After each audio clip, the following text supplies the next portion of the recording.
of that performance?' 'So far as I could judge, being on the stage,' replied Nicholas, 'I thought it very agreeable.' 'Agreeable!' cried the collector. 'I mean to say, sir, that it was delicious.' Mr. Lillyvick bent forward to pronounce the last word with greater emphasis, and having done so, drew himself up, and frowned and nodded a great many times. 'I say delicious,' repeated Mr. Lillyvick. 'Absorbing, fairy-like, tumultuous.' And again Mr. Lillyvick drew himself up, and again he frowned and nodded. 'Ah!' said Nicholas, a little surprised at these symptoms of ecstatic approbation. 'Yes, she is a clever girl.' 'She is a divinity,' returned Mr. Lillyvick, giving a collector's double knock on the ground with the umbrella before mentioned. 'I have known divine actresses before now, sir. I used to collect, at least I used to call for, and very often call for, the water rate of the house of a divine actress who lived in my beat for upwards of 4 year, but never, no, never, sir, of all divine creatures, actresses or no actresses, did I see a diviner one than is Henrietta Petowker.' Nicholas had much ado to prevent himself from laughing. Not trusting himself to speak, he merely nodded in accordance with Mr. Lillyvick's nods, and remained silent. 'Let me speak a word with you in private,' said Mr. Lillyvick. Nicholas looked good humouredly at Smike, who, taking the hint, disappeared. 'A bachelor is a miserable wretch, sir,' said Mr. Lillyvick. 'Is he?' asked Nicholas. 'He is,' rejoined the collector. 'I have lived in the world for nigh 60 year, and I ought to know what it is.' 'You ought to know, certainly,' thought Nicholas, 'but whether you do or not is another question.'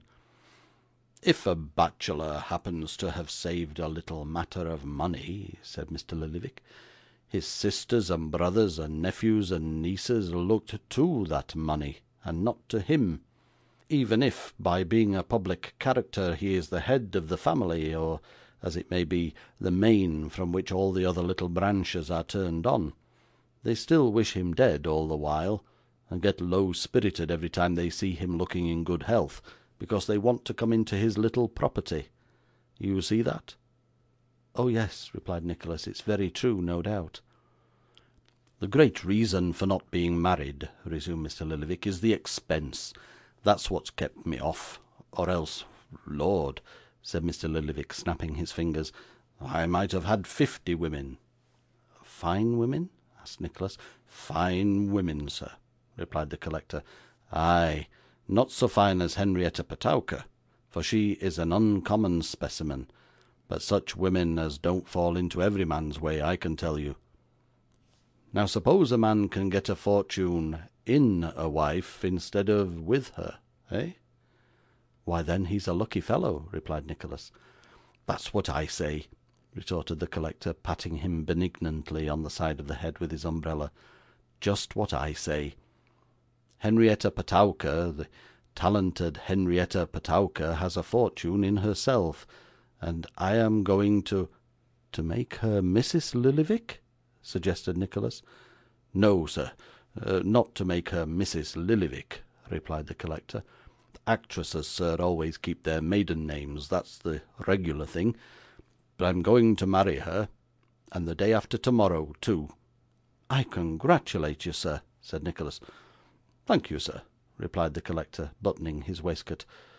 'I shall draw her salary, of course, and I hope, after all, that it's nearly as cheap to keep two as it is to keep one. That's a consolation.' 'Surely you don't want any consolation at such a moment?' observed Nicholas. 'No,' replied Mr. Lillyvick, shaking his head nervously. 'No, of course not.' 'But how come you both here, if you're going to be married, Mr. Lillyvick?' asked Nicholas. 'Why, that's what I came to explain to you,' replied the collector of water rate. 'The fact is, we have thought it best to keep it secret from the family.' 'Family!' said Nicholas. 'What family?' 'The Kenwigses, of course,' rejoined Mr. Lillyvick. 'If my niece and the children had known a word about it before I came away, they'd have gone into fits at my feet, and never have come out of 'em till I took an oath not to marry anybody, or they'd have got out a commission of lunacy, or some dreadful thing,' said the collector. quite trembling as he spoke. To be sure, said Nicholas. Yes, they would have been jealous, no doubt. To prevent which, said Mr. Lillyvick, Henrietta Petowker, it was settled between us, should come down here to her friends the Crummleses, under pretence of this engagement, and I should go down to Guildford the day before, and join her on the coach there, which I did, and we came down from Guildford yesterday together. Now, for fear you should be writing to Mr. Noggs, and might say anything about us, we have thought it best to let you into the secret. We shall be married from the Crummleses' lodgings, and shall be delighted to see you, either before church or at breakfast time, which you like. It won't be expensive, you know, said the collector, highly anxious to prevent any misunderstanding on this point. Just muffins and coffee, with perhaps a shrimp or something of that sort for a relish, you know. Yes, yes, I understand, replied Nicholas. Oh, I shall be most happy to come. It will give me the greatest pleasure. Where's the lady stopping? With Mrs. Crummles? Why, no, said the collector. They couldn't very well dispose of her at night, and so she is staying with an acquaintance of hers and another young lady. They both belong to the theatre. Miss Snevellicci, I suppose, said Nicholas. Yes, that's the name. And they'll be bridesmaids, I presume? said Nicholas. Why, said the collector with a rueful face, they will have 4 bridesmaids. I'm afraid they'll make it rather theatrical. Oh, no, not at all, replied Nicholas, with an awkward attempt to convert a laugh into a cough. Who may the 4 be? Miss Snevellicci, of course, Miss Ledrook, the phenomenon, groaned the collector. Ha, ha, cried Nicholas. I beg your pardon, I don't know what I'm laughing at. Yes, that'll be very pretty. The phenomenon. Who else? Some young woman or other, replied the collector, rising. Some other friend of Henrietta Petowker's. Well, you'll be careful not to say anything about it, will you? You may safely depend upon me, replied Nicholas. Won't you take anything to eat or drink? No, said the collector. I haven't any appetite. I should think it was a very pleasant life, the married one, eh? I have not the least doubt of it, rejoined Nicholas. Yes, said the collector, certainly. Oh, yes, no doubt. Good night.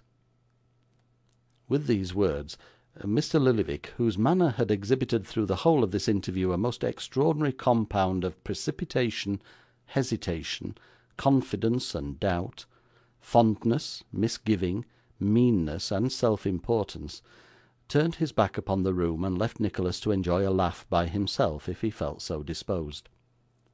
Without stopping to inquire whether the intervening day appeared to Nicholas to consist of the usual number of hours of the ordinary length, it may be remarked that to the parties more directly interested in the forthcoming ceremony it passed with great rapidity, insomuch that when Miss Petowker awoke on the succeeding morning in the chamber of Miss Snevellicci, she declared that nothing should ever persuade her that that really was the day which was to behold a change in her condition. I never will believe it, said Miss Petowker. I cannot really. It's of no use talking. I never can make up my mind to go through with such a trial. On hearing this, Miss Snevellicci and Miss Ledrook, who knew perfectly well that their fair friend's mind had been made up for 3 or 4 years, at any period of which time she would have cheerfully undergone the desperate trial now approaching, if she could have found any eligible gentleman disposed for the venture, began to preach comfort and firmness, and to say how very proud she ought to feel that it was in her power to confer lasting bliss on a deserving object, and how necessary it was for the happiness of mankind in general that women should possess fortitude and resignation on such occasions, and that although for their parts they held true happiness to consist in a single life, which they would not willingly exchange, no, not for any worldly consideration, still, thank God, if ever the time should come, they hoped they knew their duty too well to repine, but would the rather submit with meekness and humility of spirit to a fate for which Providence had clearly designed them with a view to the contentment and reward of their fellow creatures. I might feel it was a great blow, said Miss Snevellicci, to break up old associations and what do you call 'ems of that kind, but I would submit, my dear, I would indeed. 'So would I,' said Miss Ledrook.